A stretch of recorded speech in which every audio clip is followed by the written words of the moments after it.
enfin Bernard, on termine avec votre avis sur Accor. Alors, Accor, on l'avait vu il y a 2 ou 3 semaines, j'indiquais que effectivement c'était une valeur qui avait beaucoup souffert avec la crise, hein. C'est une évidence, mais j'indiquais que la valeur était inscrite dans une sorte de trading range. C'est ce que l'on appelle là aussi dans l'analyse graphique un diamant, que ce diamant est une figure de retournement et qu'il fallait donc surveiller les niveaux.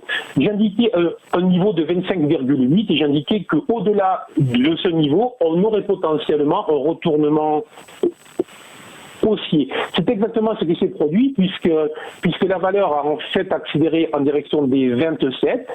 Et ce qui est très intéressant, c'est que depuis 3 séances avec la baisse des indices, avec ce que l'on connaît, en fait, le titre Accor est revenu s'appuyer sur ce niveau des 25,8.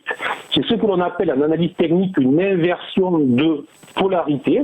C'est en fait un niveau résistance qui est en train de potentiellement devenir un niveau support, c'est-à-dire en fait un niveau qui empêchait le titre de grimper plus haut, qui potentiellement va l'empêcher de redescendre plus bas. Donc ce niveau des 25,8 est à surveiller. Alors on peut aller légèrement sous ce niveau, mais il ne faudrait pas aller beaucoup plus bas que les 25,5, voire les 25,35 pour être très précis. Si ce niveau-là donc tenait sur les prochaines heures, sur les prochaines séances, à ce moment-là, on va surveiller des signaux d'achat, des signaux de rebond sur les niveaux actuels.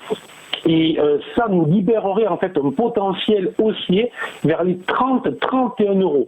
Alors, ce qui est un peu contre-intuitif sur la période actuelle, je vous l'accorde, mais bon, il faut regarder ce que les prix, ce que les graphiques nous indiquent.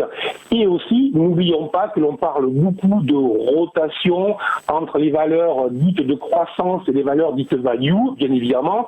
Vu qu'Accor a énormément souffert, elle pourrait profiter de cette rotation sectorielle et de cette fuite des valeurs de croissance. Donc c'est vraiment à surveiller, donc plutôt positif, surveiller des signaux d'achat, une invalidation sur les 25,35 euros.